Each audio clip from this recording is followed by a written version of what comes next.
love my HBCU. And boy, I love it, love it. I love it, love it. I love my HBCU. And man, I hope my team they won one. Yeah. I hope my team they won one. Yeah. Man, I hope my team they won one. I hope my team they won one. Yeah. I tune into the HBCU Sports Lab to see if my team won or lost. If they lost, I'm quiet as a mouse. But if they won, keep tab. I'ma do the dab, yeah. Dr. Cavil, he know what he be talking about. Mike and Charles, they know what they be talking about. They compress the analytic data with this hip hop. If you know them like I know them, they gon' tell you if your team, if they won or lost, and who the ball. So listen to Professor, yes sir, and pay attention, cause he gonna teach a lesson. This is Dr. Cavil with Inside the HBCU Sports Lab with Mike Washington and Charles Bishop. I must say, Charles and Mike, it's getting a little cold out there. Pretty cold, Doc. Yeah. Pretty cold. Must be ice cold. Ice cold. Yes, indeed. Ice cold. Yeah, you know what happens when it's a little cold. Yes, sir. Yes, sir. Shout out to the Jewels. Shout out to the Jewels. Must be an alpha in the atmosphere. Good stuff. Good stuff. Yep. That being said, the chance of coming back to me. The chance of coming back to me. I bet they are. For all those that know, tomorrow, December 4th, is Founders Day for Alpha Phi Alpha Fraternity Incorporated, the oldest intercollegiate historically African American fraternity. Good stuff. With that being said, welcome to episode 592 of Inside the HBCU Sports Lab Radio Show and Podcast, the show that's covering the sporting HBCU dash for all things HBCU sports. For institutions large and small, from the NAIA to the NCAA, we share insights and information on the HBCU sports culture, HBCU athletic aesthetics to facilitate the story of HBCU athletic programs in the business of HBCU sports. Short, we call it just HBCU sports pedagogy. I'm your host, Dr. Cavil, along with my co-host, Mike Washington and Charles Bishop. We're filming from our home studios and Signal Live, the KSOH 1230 AM studios with the Texas Radio Hall of Famer. That's Ralph Cooper in the beautiful home of Texas Southern University from Houston, Texas. With that being said, I know we had Black Friday. Looked like we had a little bit Black Monday. We even got a little Black Monday, and I'm not talking about this black in terms of your pockets being empty because you bought all your Christmas stuff because they were supposedly on sale. Yeah. I'm talking about some folks got a ugly letter in their hands the last couple of days. So unfortunately, I think we have to go that direction with the news. Mm-hmm. So I'm gonna start with you, Charles. What's one of the ones out there that you are going to talk about with the people? Yeah, well, we'll start with the SWAC. Of course, made news yesterday as Alabama A&M Director of Athletics, Dr. Paulie Brown, announced Monday a change in leadership for the Alabama A&M football program. As head coach, Connell Maynard will be relieved of his duties effective immediately. So that's one of the changes in personnel, if you will, around HBCU athletics. Man, they sure be serious about what have you done for me lately. Multiple championships won at Alabama A&M. Not enough in this new environment, 2021. You know what that means with this release. With the new expansion, when we went to the SWAC Media Day in Birmingham in 2021, there is not one coach still on the roster leading one of the 12 HBCU programs in the SWAC. That fast. Wow. The Celebration Bowl effect is real. Very real. Very real. Good or bad? If you can do well, you might get other opportunities. You don't get there, you might be pushed to seek other opportunities. Very much so. And in today's environment, it looks as though if you don't get that extension while you're still under contract, start to read the tea leaves in. So. Yeah, you're sure right. Good point. So, Mike, moving to you, but before I do that, today's episode of Inside the HBCU Sports Lab is sponsored by THG Agency. THG Agency is a company that provides sporting, educational, and consulting and data analytics. With that being said, let me give a shout out to this brother Deshaun Baker one of the founders, as I'm a board member, to One Chapter, One Shield. Got that information on here too. Playing a little love. One chapter, one shield. I like that. Absolutely. Yeah, Mike, you still owe me for your vest, you know. Never mind. Come on, no, you got to chalk that one up. You're right. My fault. Still looking for my white jacket. Still looking for my white jacket. Hey man, I did give Lawrence McCall Tabby, that does the intro to the song. I got his shield back here. His shield. Wait your turn, man. Wait your turn. Mike, what news is on your mind? Well, I missed the show, so let me ask: have you covered the announcement at Prairie View A&M in the interim? I think there was a show last week. I don't know if you've covered that. There's been a lot of hoopla about the decision that Prairie View A&M is. I don't know. So go ahead. Honestly, I can't remember if we said it or not.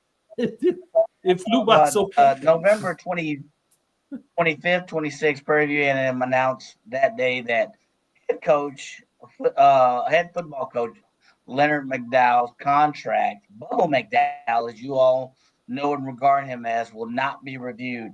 He has served as the Panthers head coach since 2022.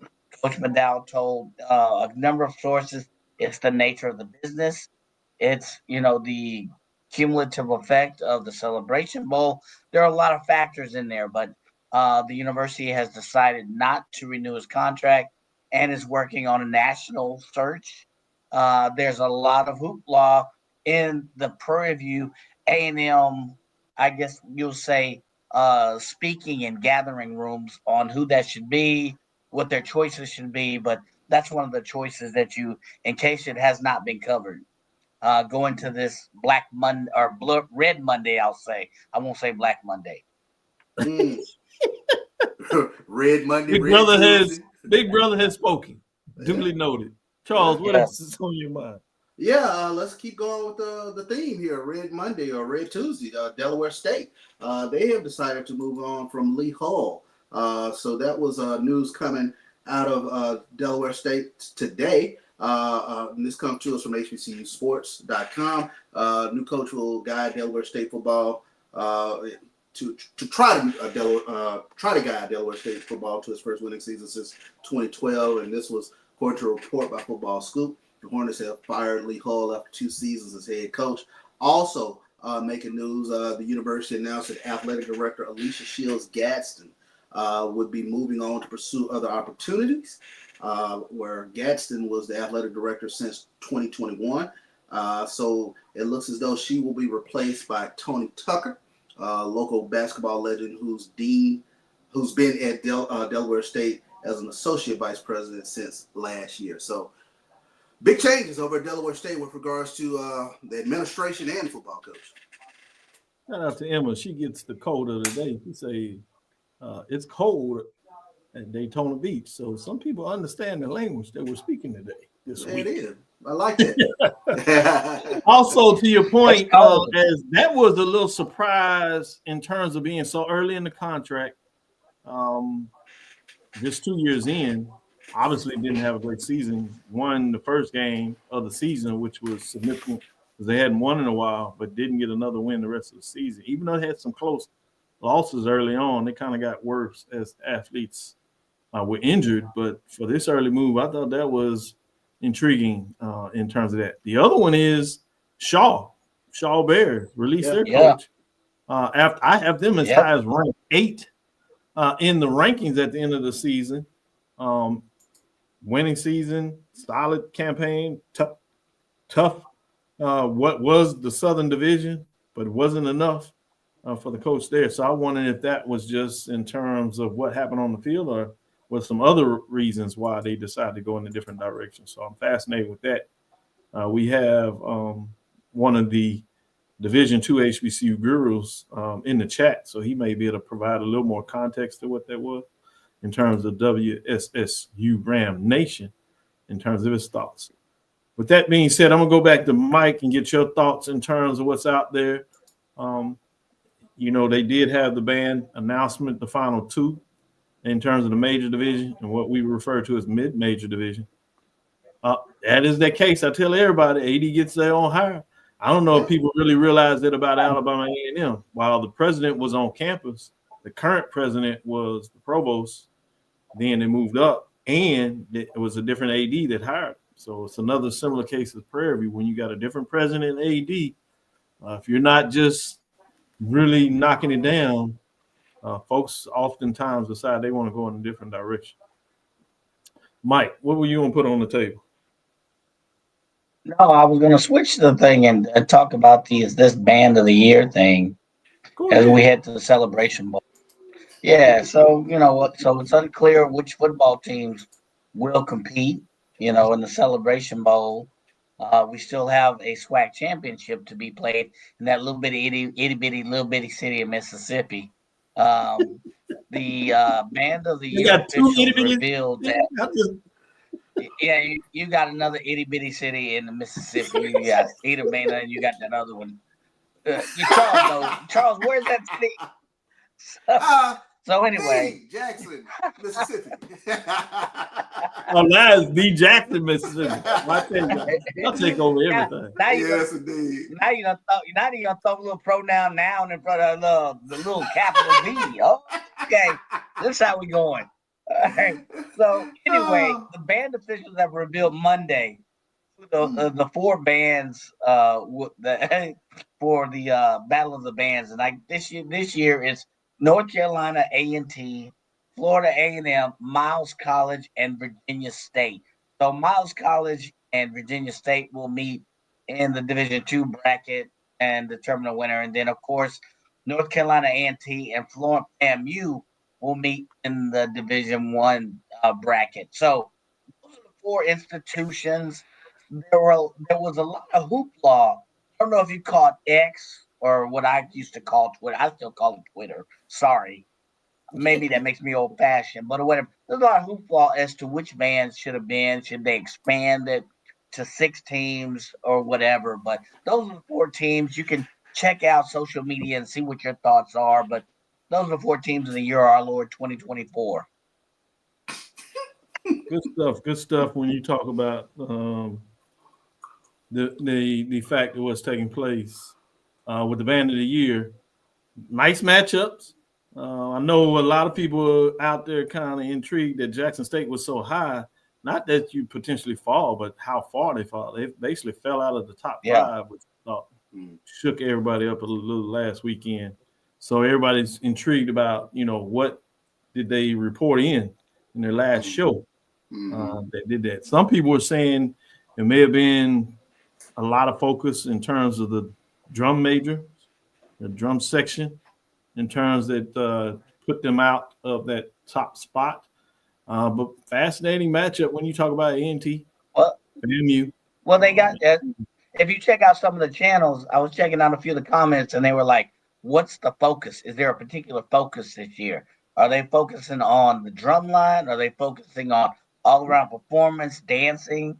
What do they they have the 5 areas, and I don't know if they do a really good job of putting that out to the masses of people. I know HBCU Game Day tries to do that information about getting the releases and breaking down the areas, but I'm not sure if folks really think about that. I know the Tiger Nation will not be happy, but if y'all win, I will say this. They clawing already. Yeah, I will say this. Let it go. I will say this though. All Jackson State has to do is win Saturday, and they will be in Atlanta. Yeah, that's true. That's true. You can walk up into the contest. It'll be bigger because it'll be on ABC, so they have actually more spotlight. I'm saying, I think sometimes with regards to this, styles make fights, and I don't know. I asked this question last year, in terms of, I think you have a culture that you see a lot in the SWAC that's different sometimes than what they're sort of judging on. So there's not a lot of focus on drum lines in the SWAC and things of that nature. So I agree. It's Other than very, Prairie View, other than Prairie View, it ain't been good enough for Prairie View though. Exactly. But to your point, I think you see what we sort of judge on is that sort of battle. So there is a lot of heavy emphasis on the fifth quarter. So if that's not a metric within the rankings, and I understand Jackson State does have an individual that's on the committee and things of that nature, a former band director. But again, I think it's just sort of a stylistic thing that you kind of have to take a look at. And the question becomes, do SWAC bands do more to meet the metrics that they're looking for within the ESPN band of the year? Or sometimes you like to just house a crowd, and that's what we see in the SWAC. Sometimes it ain't about the trophy. It's about housing the crowd. It's about entertaining the crowd. It's the rubrics. What set of rubrics are you listening to? Are you entertaining the crowd? Or is it about style, or is it whatever? So I think that's the question that you saw on a lot of the social media feeds, and you see it coming across. I know this though. Y'all can say whatever mess you want. They won't be holding up no trophy. That's right. That's right. These are facts. So, it is what it is. But again, if they win on Saturday, they will be in Atlanta. Pretty much. Exactly. I say walk up in there. I say walk up in there and perform. That's all you gotta do. What they gonna do? They gonna send you home? Hey, man. I say walk up in there. Did you see what the Celebration Bowl Mr. John Grant released? Don't start all that. They the flag. I say walk up in there. Man, they might not let the buses in the state of Georgia getting hearing that they're gonna crash the party. I say plant the JSU flag right there. Plant that JSU flag right there. I say walk up, bum rush, walk up in there. See, I'm not gonna. You know it must be Father's Day tomorrow. Mike is backing up. He can't haze no more, so he gonna talk no. Walk up in. What they gonna do? No, man, get us out of here so we can take a break, man. Yeah. We'll be back here on Dr. Cavil's Inside the HBCU Sports Lab where we talk about this band stuff offline. Thank you. Save us. Looking for the ultimate cultural experience of 2025? The Zora Outdoor Festival of the Arts is where you need to be. From January 31st to February 2nd, Eatonville, Florida will come alive with incredible live performances from the Levert Experience and the Bar Cave. Immerse yourself in interactive art. Shop from over 80 vendors. Take a journey through history with a new virtual tour app. And enjoy family-friendly STEM activities.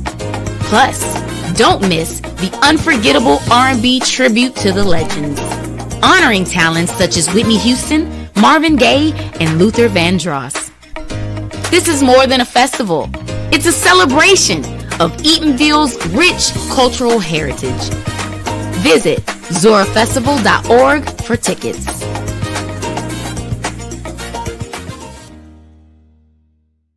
HBCU football fans, this year's Cricket Celebration Bowl has a new date. A champion will rise at Mercedes-Benz Stadium on December 14th as the MEAC and SWAC champions meet once again. Join us in Atlanta for championship football, interactive fan experiences, and iconic marching bands. It's an HBCU family reunion that you don't want to miss. See who will be crowned the next HBCU national champion. For event and ticket information, visit thecelebrationbowl.com.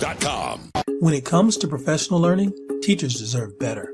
From the leader in online learning, Stride brings you the Stride Professional Development Center, an on-demand library of mobile-friendly courses that gives teachers choice and flexibility, allowing them to learn anytime and anywhere. Our dynamic courses provide bite-sized learning and help educators advance their knowledge while also gaining professional development hours. It's time you take charge of your learning. Visit us today to get started. At AutoMasters LLC, our mission is to serve our community by providing quality automobiles at affordable prices. All of our vehicles are inspected and certified to offer you the confidence in knowing you have a quality vehicle. Our goal is to provide you with a seamless process and positive experience for your automobile purchase. Financing recommendations and specific vehicle inquiries are available at your request. You can find us at www.automasters06.com and follow us on Facebook and Instagram. Also, please feel free to contact Terrence Miles at 601-927-7794. And oh yeah, tell him Sonia sent you. Compress the analytic data with your hip hop. If you know them like I know them, they gon' tell you if your team, if they wanna lose, and who the ball. So listen to Professor, yes sir, and pay attention, cause he gon' teach a lesson.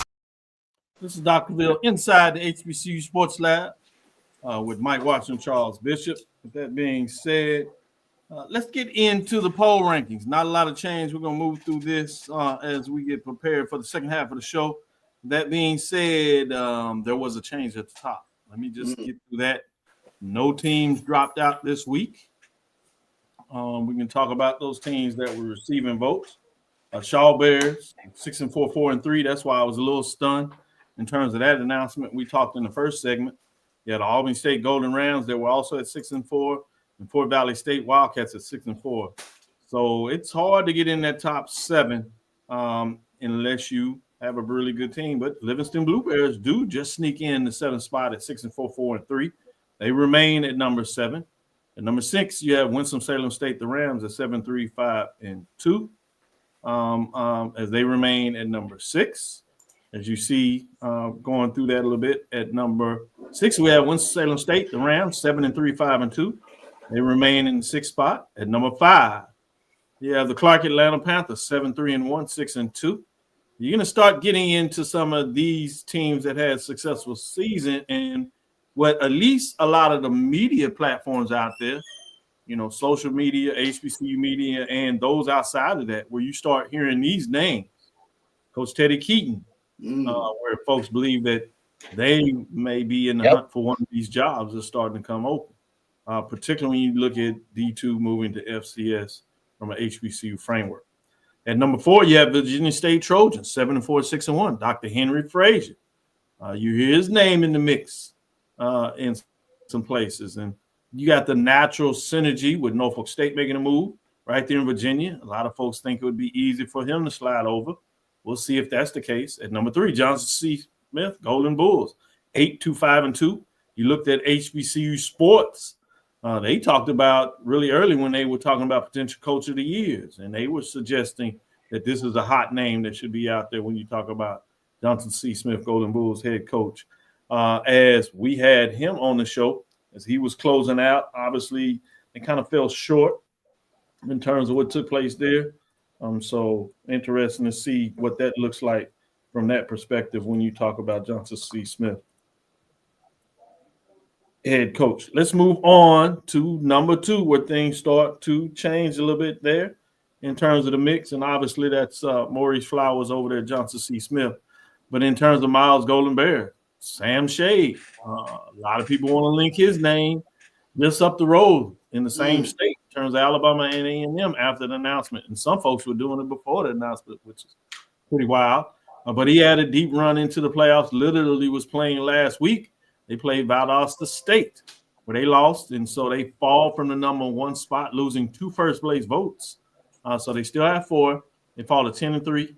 I had a undefeated season in SIAC play, 191 points. So it looks like essentially 2 votes switched over from Miles Golden Bears up to number 1, which is Virginia Union Panthers. That was number 1 for a long part of the season. Then obviously Johnson C. Smith held to number 1 spot, and they held on to late in the season. Then Miles Golden Bears were able to grab it, but they fall off, as we said, with that loss. But Virginia Union Panthers improved to 10-3, 6-1 in terms of where they are, what they did in the conference play. They grabbed those 2 first-place votes, so they moved to 6 overall first-place votes with 194 points and move up the spot. So Virginia Union Panthers climb to the number 1 spot this week in week number 13. Question is can they hold? Oddly enough, they play against Valdosta State, whose coach himself is an HBCU guy, which some people have linked also to some of the potential positions out there. A lot of people saw about us the state game against Miles, so it'll be interesting. Those fans, and now you can have a lot more HBCU fans outside of those paying attention to the SWAC game, but some of them will be looking on their phones to see what Valdosta State and Virginia Union Panthers come up with. So will people look at score differential? Will Miles have the ability to switch a vote to at least tie for maybe first place, or will they be able to grab two of them back if Virginia Union doesn't do as well as Miles Golden Bears did? With that being said, focus on the top two, if you would. I'm going to go with you, Mike, first. What are your thoughts in terms of having a new number one this late in the season, essentially based on what happened last week in the playoff? No, I think you have to look at who advances further in the playoffs. I think you also have to look at, what's the late. It's kind of what have you done for lately. So to be honest, I have no issues whatsoever with Virginia Union ranking ahead of Miles. You look at the game that Jada Byers had and the job that Virginia Union did, and Miles unfortunately, fell short. I mean, they gave up 400 yards against a very tough Valdosta State. They had a climb up. But, in Virginia Union, I think they played at home, if I get that correctly. But they had the game of their life. So if we go by the mandate of your normal polls and it's week to week, I have no problems whatsoever with Virginia Union going ahead of Miles. And I see no reason why Miles should usurp them as number one. They both had great seasons. Both of their coaches are being talked about in conversations for potential positions. But if you look at pound for pound, X for X, Y for Y, Virginia Union right now is the number one team. That being said, let me go to you, Charles, and get your thoughts in terms of the flip this week. Again, for me, essentially what took place in the playoffs, Virginia Union was able to win. Miles Golden Bears weren't. They played the number one seed, but it works out perfectly in terms of the fact Virginia Union gets the chance to make their statement, to hold on to number one based on what they do playing the same team that Miles Golden Bears lost to. Obviously, if they win, that's a huge statement. You make it into the Final Four, essentially, out of the regions. Yeah. But if you don't, who they play what, Montana? No, Virginia Union Division II. They play Valdosta State, the same team. They go down. That's right, Valdosta State. Yeah. Yeah, the same thing that Miles Golden Bears. So, Charles, what are your thoughts on that? Yeah, I mean, that's a very understandable flip, especially when you take a look at what Virginia Union did this past week against Lenore-Ryan. And I tell you what, two very deserving teams going into this week. But like I said, by virtue of Virginia Union getting the victory in the playoffs, you take your hat off to them. What I do want to ask, Doc, especially, and you touched on it, with regards to these names sort of being in the environment. And I think it's a question that a lot of HBCU fans ask is there a reliable rubric that you sort of look at with regards to whether a coach fits a new environment? Oh, man. That's a fantastic question. And I appreciate the fact that you think I deserve to try to answer that question. But personally, yes, I do in terms of consulting when I look at that. If those that care and ask me for those type of services, I really first engage in the AD and maybe a president, chancellor, if you would, VP of athletics. What are they seeking? What are they trying to get done? What are the metrics that they want to use in terms of what they see as success for a coach? Based on that information, then I go look to see, where are they playing at? D2, FCS, SWAC, CIAA, SIEC. What are the brands of the teams that are successful? What a coach needs to be successful?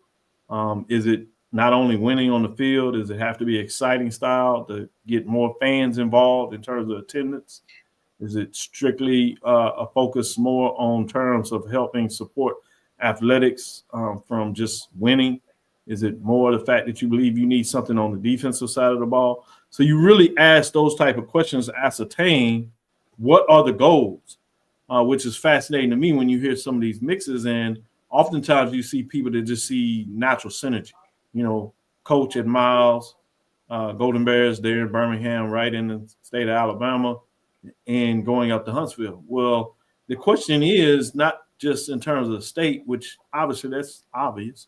Recruiting, you would think that would be there, but are the recruiting mechanisms the same at Miles College in terms of the ability to get students in as it is at Alabama A&M?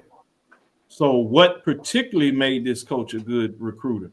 Was it his ability to recognize talent, or was it just the ability to sell Miles College, or was it a natural match in terms of what that looks like? So those are the things that you really want to look at, not just who was successful, because we've seen coaches do that, right? We've seen coaches. Coach Connell Maynard was very successful at Winston-Salem State. He left there and went to Hampton, obviously was not quite as successful there, had a little bit of success at Alabama A&M. So you got to be careful of just assuming that a coach won in one place that he'll win somewhere else. And so that's what we're thinking about now. Go ahead, Mike, because we're going to go to break.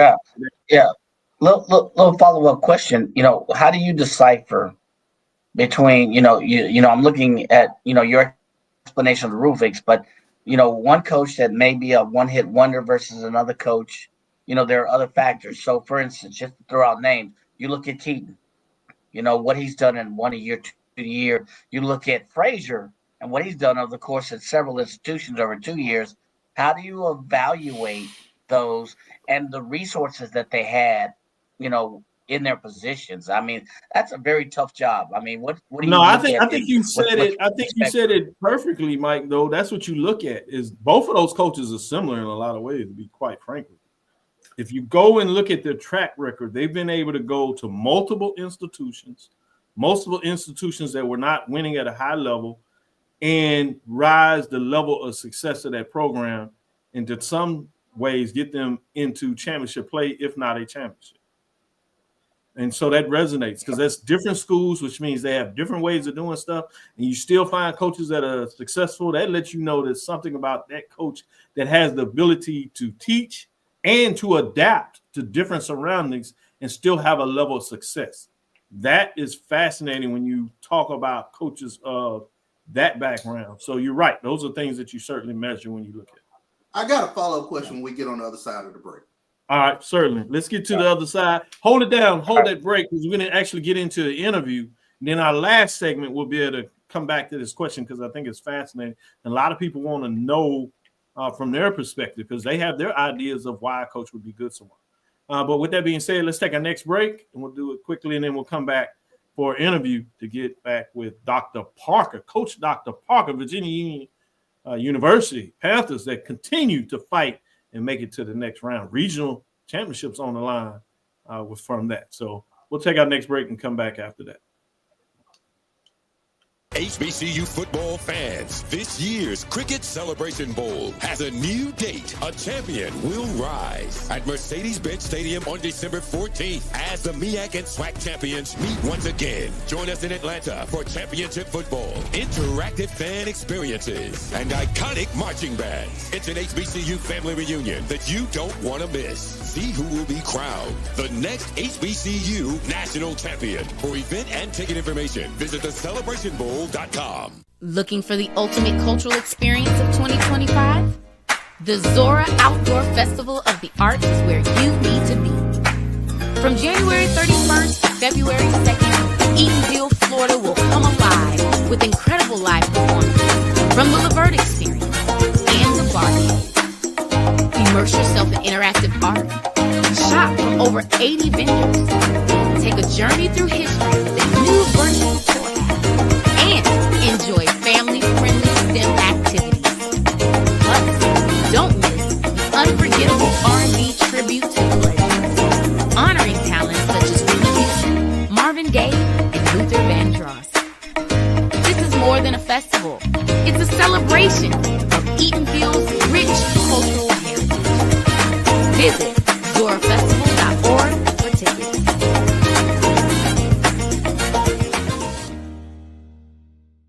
ESPN Events Band of the Year, a title reserved for the absolute best in the world of HBCU marching bands. A season-long competition that culminates in Atlanta on Friday, December 13th. Drum majors, percussion, drill, auxiliaries, musicality. All aspects will be adjudicated by expert judges in the world of college bands. 4 bands will qualify for the big stage, where national champions will be crowned. Follow us on social media for ranking updates throughout the season. And join us at Mercedes-Benz Stadium on December 13th for event and ticket information. Visit Compress the analytic data with your hip hop. If you know them like I know them, they gon' tell you if your team, if they wanna lose, and who the ball. So listen to Professor, yes sir, and pay attention, cause he gon' teach a lesson. Coach Dr. Alvin Parker, Virginia Union University Panthers.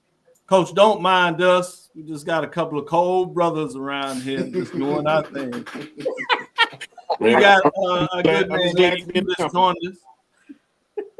But we just want to honor Dr. Alvin Parker. Coach, victorious coach against Lenore Ryan. History continues to be in the making for this brother here in regards to making it to the quarterfinals. Tough matchup. We'll get into that, but let's celebrate a little bit of what you were able to do against Lenore Ryan. But before you do that, you know, as a professor myself, I got to ask the question. What was your dissertation? What was your title of your dissertation? Low graduation rates amongst HBCU student athletes, and it focused on leadership styles and things like that, and kind of took the opinions of some stakeholders at some different universities and things like that, to kind of what they kind of attribute to that. Touched a little bit on APR stuff and all of that, you know. So it was one of those things you can ProQuest it. Well, I can send you a copy. Yeah, you know, yes. I'm gonna ask for a copy directly. Charles is working through that now, so trust me, he wants his. Yes, exactly. If he don't, he just know that I just gave him a assignment. With that being said, in all seriousness, I just wanted folks to know that not only were you brilliant in terms of tactician, motivator, leader, but you're also a scholar. That's not bad. That's not bad at all. I definitely appreciate it. Talk a little bit about Lenore Ryan. What were you able to get done in terms of winning this game? I think that, you know, the guys play with an extreme amount of confidence, and I think the coaches did a heck of a job of having them guys prepared all week. And you know, they say that whole eye of the tiger look. I just kind of seen it. You know, I seen it. You know, on Friday we got to the hotel. I seen it on Saturday when we woke up. You know, I just seen it. You know, I seen a focus group. You know, so we got out there Saturday and played the way that we did. You know, I just kind of nodded my head, you know, at it because I felt it. You know, so it was a good feeling leading up to the game. And more importantly than anything else, you know, I just feel like it's our time. You know, and I guess nothing else can stop that. When it's your time, it's your time, and I feel like it's our time. Yeah, that's real talk. With that being said, let me get with the first professor on board. Let me go with Big Brother because I don't want to get in trouble this close to Mike. Go ahead, Mike.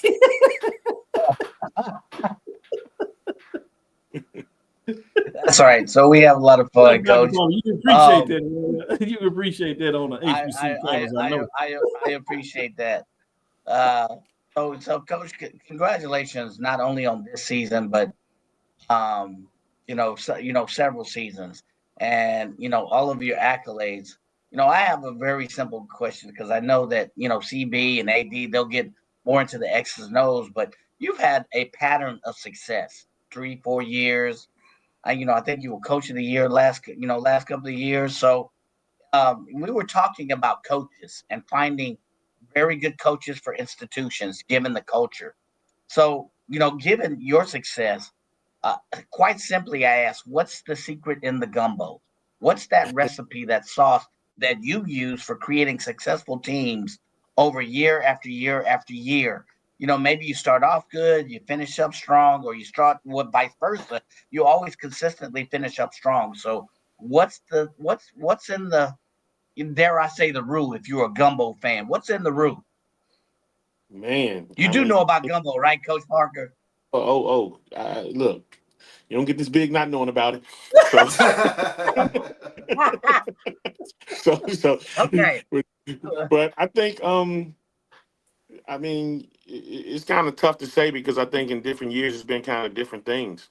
I think you got to have a level of kind of what I might say is like you know a overall level of leadership because some years might call for different things. But I think you're only known as an effective leader if people follow you. People can call themselves a leader, but if nobody follows you, you're not a leader. And I've had a bunch of guys, whether it be staff members or players, that have followed plans I've laid out. And when everybody follows the plan, you're gonna have success. You look at maybe you take it from maybe a 3-year standpoint. The 3 years I can use is the last 3 because we made it to the playoffs all 3. We won 9 games. Come back the next year, won 10 games. Come back this year, win another 10 games, and we're still playing into December. So I think it's been a level of people just stayed. I've been fortunate enough to not have a bunch of guys get in the portal. I've lost coaches simply because we've been winning. I haven't lost coaches because I chose for them to leave or anything like that. They've gotten other jobs because of the success we've had. So it's just been a good amount of consistency around these parts. And again, it's been a lot of buy-in, and that's just not from the student athletes or the staff. That's from the university as well. You can't do it without them. You got to have buy-in from the top. Charles? Thank you. Yeah. Thank you, Coach Parker. I want to ask this question because we know about Jada Byers, we know about Curtis Allen, but it has to be, a really good feeling to know your offensive line can take you on the road and you can just pound teams into submission, if you will. But I wanted to highlight or have you talk about the offensive line and what they've done. And you talked about the level of consistency, but the level of consistency that you've had through the years, especially with running the football. Yeah, I mean, I think my college coach told me, all the time. He said, if you can run the ball well, good things will happen. So we've kind of laid our hat on that. But we've been able to throw it around too. I think that was a level of something that we had to make sure off season that we made sure we perfected a little bit more. And we come back this year and we're second in the country in pass efficiency. Yeah. And we quote unquote run the ball. But I think we've at a level now where we can do whatever we want to do. If a game calls for us to throw it, we're going to throw it. If a game calls for us to run it, we're going to run it. And that's all because of what we do up front. The consistency we got up front. We got, a bunch of guys that can play up there and they get it done. And, this past Saturday, they came to the sideline and was like, Coach, let's do this. Mm-hmm. And when they asking for it, it's easy for me to make a decision, because, the ones out there playing, but those guys are, extremely well coached. And, again, I take our hat off in the preparation that my staff does in getting these guys ready, and, they were ready to play on Saturday. Good stuff. AD Drew. Once again, Dr. Parker, how you doing today? What's up, brother? A couple of things. Sidebar number one, I did turn in my Harlan Hill regional vote and on my super region, 2 All-Americans, and there was a lot of Virginia Union on my ballot. I just want you to know that. I appreciate it. And you know who got my Harlan Hill vote, so I just want you to know that. That's number one. Number 2, I will be in the house Saturday. I've already gotten approved for my media credentials, so I will be driving down to Valdosta to awesome. watch you guys. AD Drew, make sure you get the interview so we can play it on the show Sunday morning. You heard that, Coach. Exactly. We're going to have to find each other post-game. All right. When I think about the historical context of what you've done, Winston-Salem, 2013, 2014. Tuskegee 2015, Bowie State 2021. All teams that have made it to this round of the playoffs. Winston-Salem, of those that I mentioned, is the only one who has advanced beyond this round. So, historically speaking, when you look back at this, because you're in the moment right now, it's tough to understand the context, but when you look back on this years from now, what will this mean for you, your institution, and your career? I mean, I think it's going to be something that, is going to go down in the history books. And, and as long as I'm here, it's going to be the standard, as far as what we want to do. When I walked in the door, I said I wanted to make sure that we were a national contender, and I think, from the time I walked in here in 2018 to now, we've proven ourselves to be a national contender, so I think that's one of the things that a lot of people, looked at when we kind of came here, myself and the rest of the staff, in terms of how we're going to do it, and like I said earlier, just a level of consistency that we've done, every year, having the guys ready. We pride ourselves on being a player development type of coaching staff. Like I said before, we'll rely on the portal a little, but the bulk of our team are going to be kids who we've had for 4 years. So now when you look at it, I got about maybe 35 guys on my team who was on that team when we went down to Valdosta 2 years ago, that are still here. About 35 to 40 guys that are here that, went down there when we beat them. So it's, Just some of the other won't people, mention that one. yeah, some of the other people might think They that were number bad 2 coach. at that time in the nation as well. They were number 2 in the Yeah. country, so something like, so a lot of guys on the roster, know the meaning of this. They know what type of game it's going to be. But they're not going down there, looking for the big bad wolf like we did the last time. Can I ask a follow up on that? Go ahead. Quick,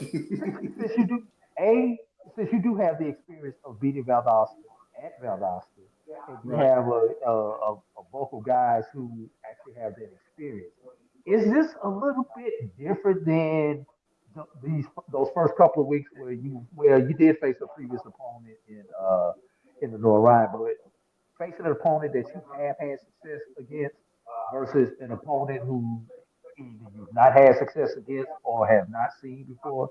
Is there a little different level of confidence going into this one than maybe if you were just first time guy that ever saw Valdosta? I will point out that before you answer that, Coach, that was 2022. Same coach was leading that program. So it's intriguing in terms of that matchup that the coaches have faced each other.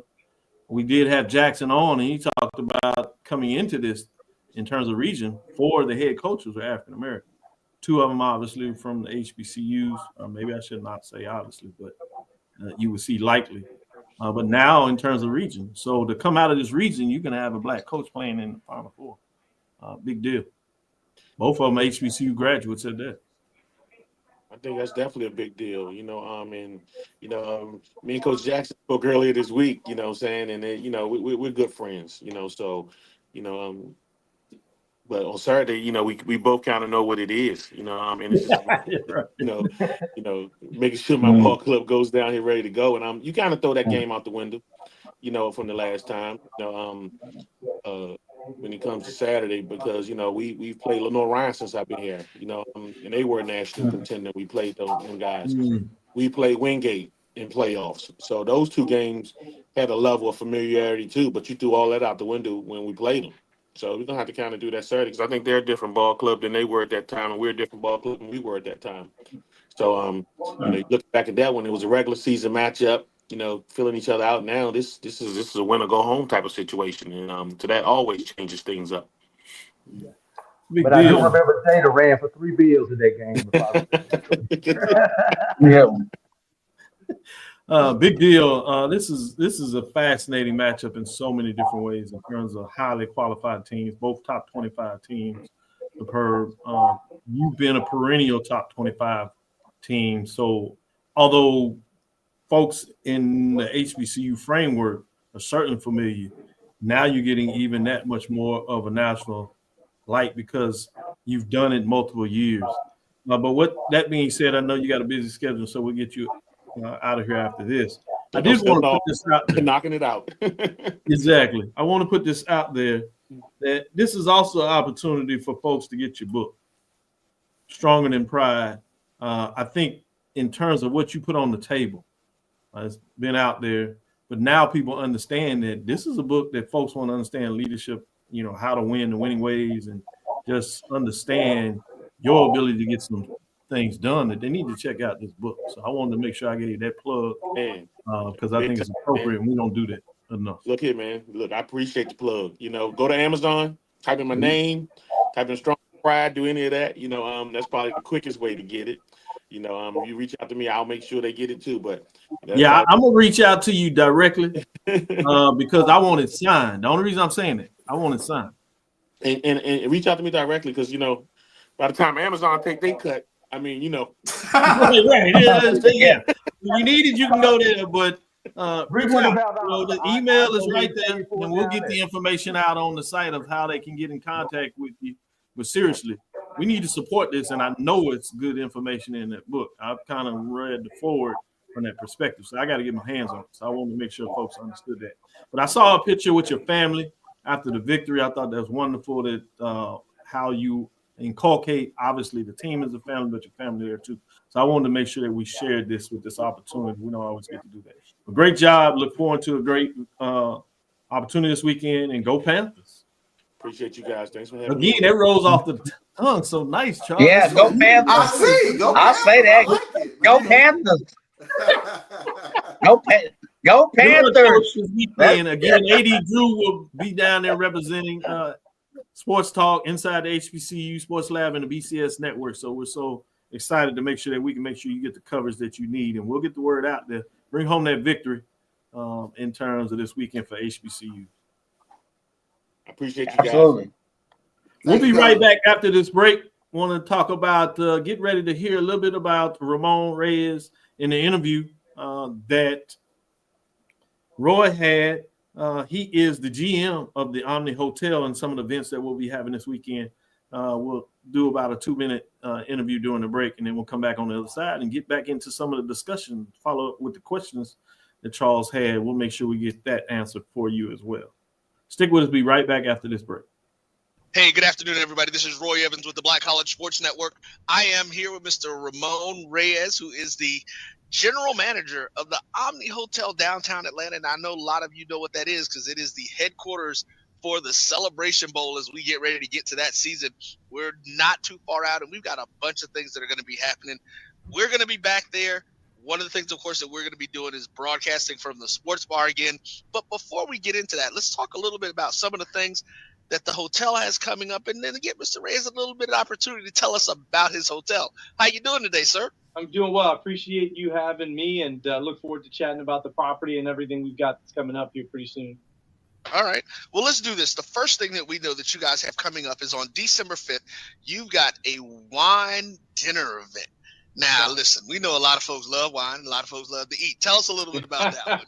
So, we're super excited. As you mentioned, December 5th, Camus Wine Dinner. So we're celebrating Camus Napa Cabernet's 50th anniversary. And so we're excited to offer a 5-course dinner that night paired with some wines. Our chef has done a fantastic job in curating a menu in partnership with Camus. And so this is a luxury experience where we not only take you through some really, really good cuisine that's curated by our chef, but the wines that are paired with our partner in this case, which is Camus.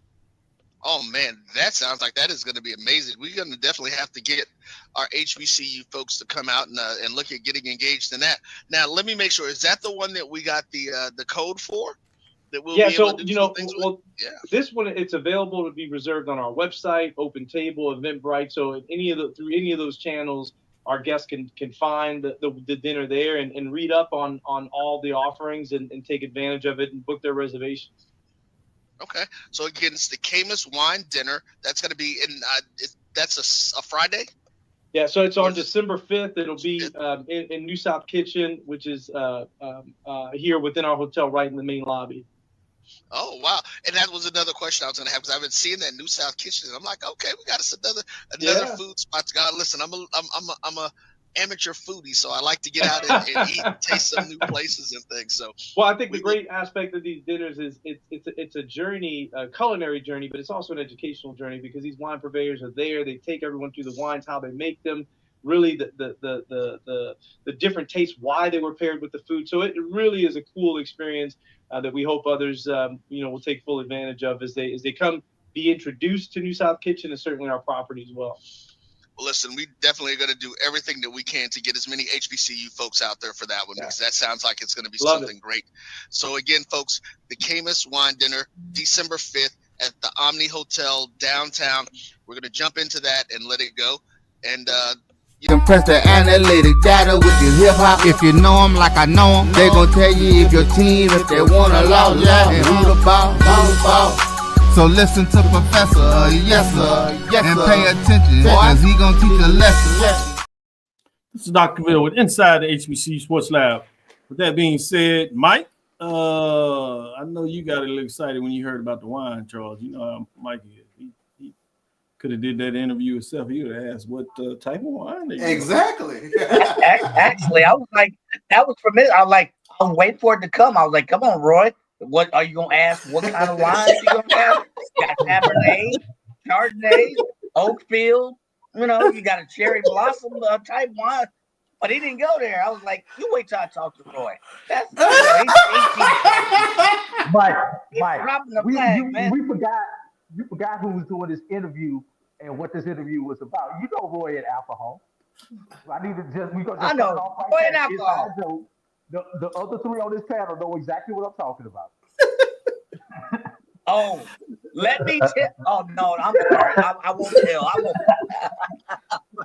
All right, let's get back to it, because what we'll do is on Thursday we're going to get into the matchup. We'll talk all show long about the Virginia Union Panthers, but also State Blazers on Thursday. We'll give you a little peek, and we did a little bit there.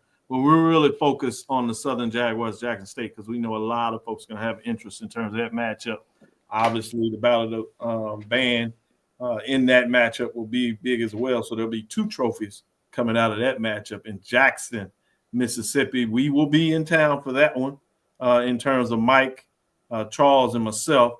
We're sending Drew on assignment to make sure he covers the Virginia Union Valdosta State game. So we'll have all your HBCU information covered. So that's what we do here and what we do in those parts. With that being said, I'm going to go back to you, Charles. I know you had a question that you want to put on the table. Yeah. So if you would, let's entertain that and see a little bit of that mixture and get a little more of that final talk in before we close the show. Sure. So I wanted to ask a question, and we hear every introductory press conference where new head coach comes in and says this doesn't happen overnight. But are we officially sort of out of that mindset, out of that environment? Because fan bases are expecting it to happen right away. Whether you're talking about, we saw the success of Prime at Jackson State, Chennis Berry at South Carolina State, TC in his second year has them playing for the SWAC championship. We saw the success that Bubba McDowell had in getting Prairie View to the SWAC championship. But Terrence Graves this year. Yeah, Terrence Graves this year, exactly. I mean, but can we kind of tune out that part of coach speak, because that's not what fan bases are expecting? That's a really important question that you asked there, Charles, when you talk about that. And I think, yes, you do need to turn off that coach speak. And I think because the value of what coaches are commanding now, because it's such a volatile position in terms of timing and how fast you have to get things moving and winning. And now it's not just about winning seasons. It seems like maybe even making it a championship game. It's all about timing in terms of who is your direct supervisor, i.e.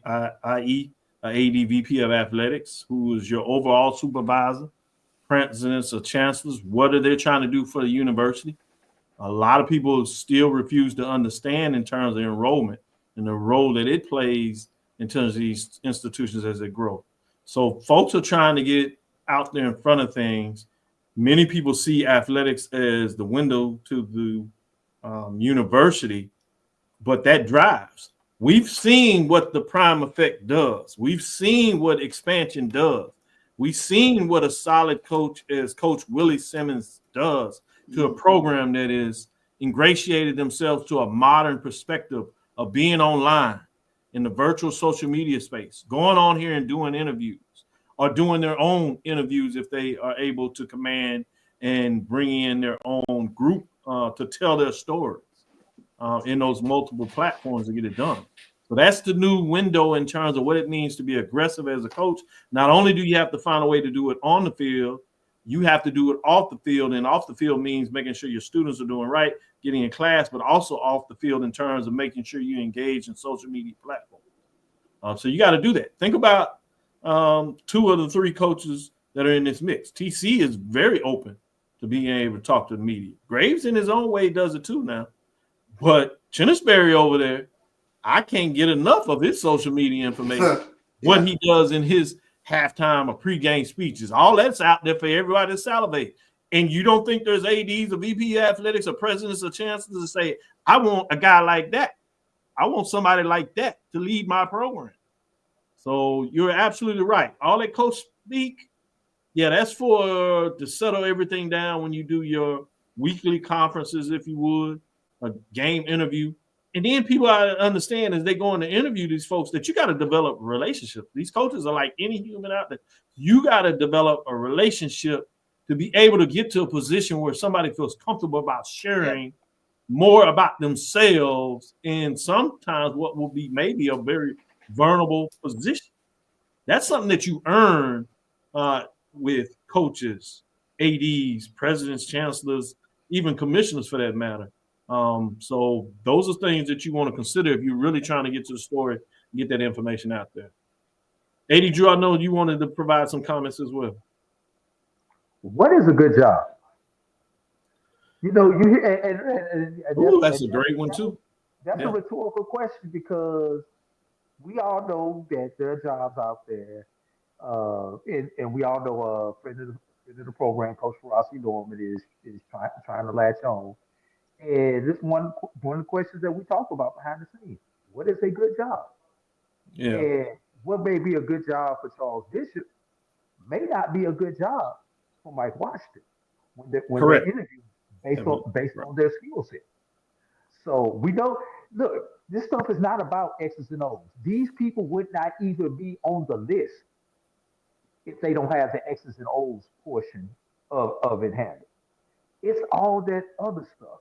You know, what is the level of engagement from your fans? What is the level of engagement from your administration, from your alumni, and all that stuff? But where is that line? We've seen where fans have crossed the line. You lose game one, they already want you. They already want you turning your resume. We've seen. Well, I think it's important contextually because we don't want to overburden in terms of time. But to your point, you're right. There's a level of engagement, but I think we need to separate that framework engagement where I think you're going to go. You're talking engaged fans that are providing financial support versus engaged fans that go to games and chatter and keep up information or whatever, which can go with the wind back and forth. So you're absolutely right. We got to understand and measure engagement. I did want to talk about Sonic Boom and his thought that T.C. Taylor didn't inherit anything. I think that's crazy. Anybody out here in the world knows that Jackson State has a historic history in itself, a legacy. So by definition, any coach that comes into Jackson State is inheriting that history, and they better understand it. Now, I know he's referencing the fact that he knows that TC State plays there, so he knows that part of it. But you can't just blanket statement that he inherited. He didn't inherit players because a lot of folks left and changed over. But he inherited the legacy that you needed to win. There was also a lot that people refused to acknowledge, and I refused to play that game because I studied the numbers about it. There were a lot in terms of what was going on with the SWAC, with the expansion that was huge and still continues to push HBCU forward in this marketplace. That's why the SWAC in itself is having more revenue distributed to its institutions than ever before. We cannot just glaze over that and act like that's not true. That's a factor in terms of the expansion what took place. And to act like what Prime and what he brought to the table is ridiculous. And I will reject that. Just because you're frustrated because somebody left and they didn't do it in the way, I'm not going to let you do that. We're not going to be false narrative people. We're going to tell it what it is. There's good and bad with anything, but you're the wrong person that I'm going to frame that. That's not where I live. I'm going to speak the truth and I'm going to provide you the information.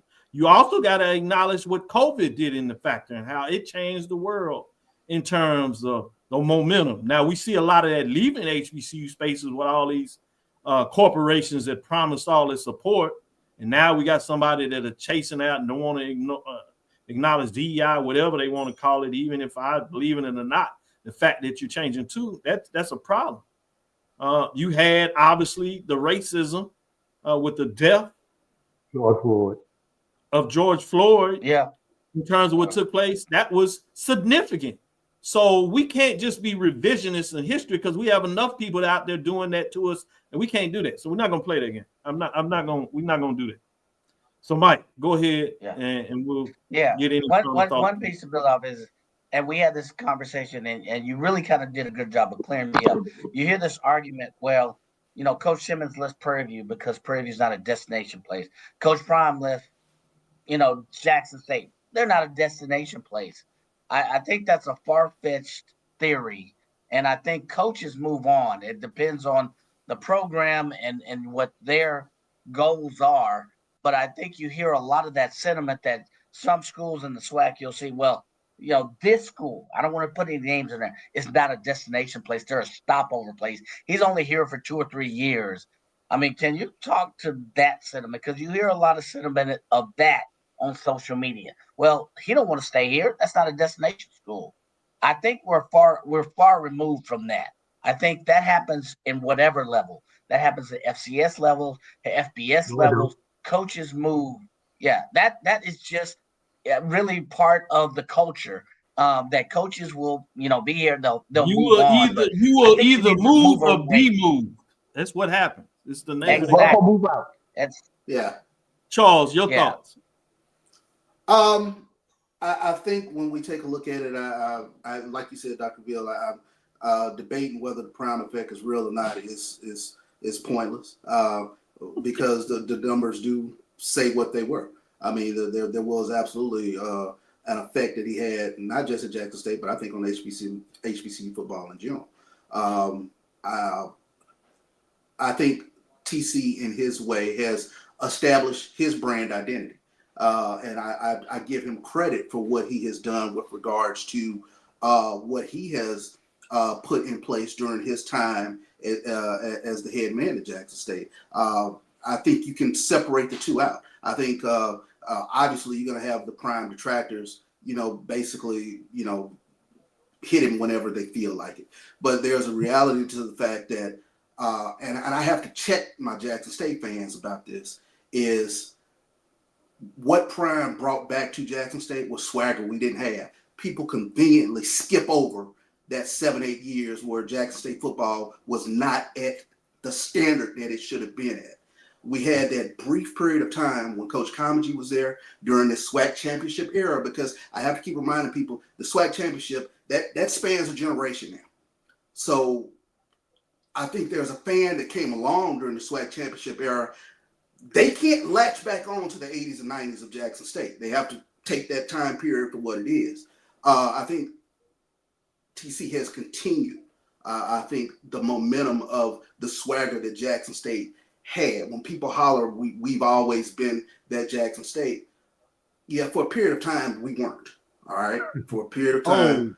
You were there at Prairie View when Willie Simmons and that ball kicked off. Oh, yeah, you were there. Painful on your face. And you were very good about it when Prairie View beat the death but Jesus out of Jackson State, which was a very low point. I was at my lowest point. I was absolutely at my lowest point.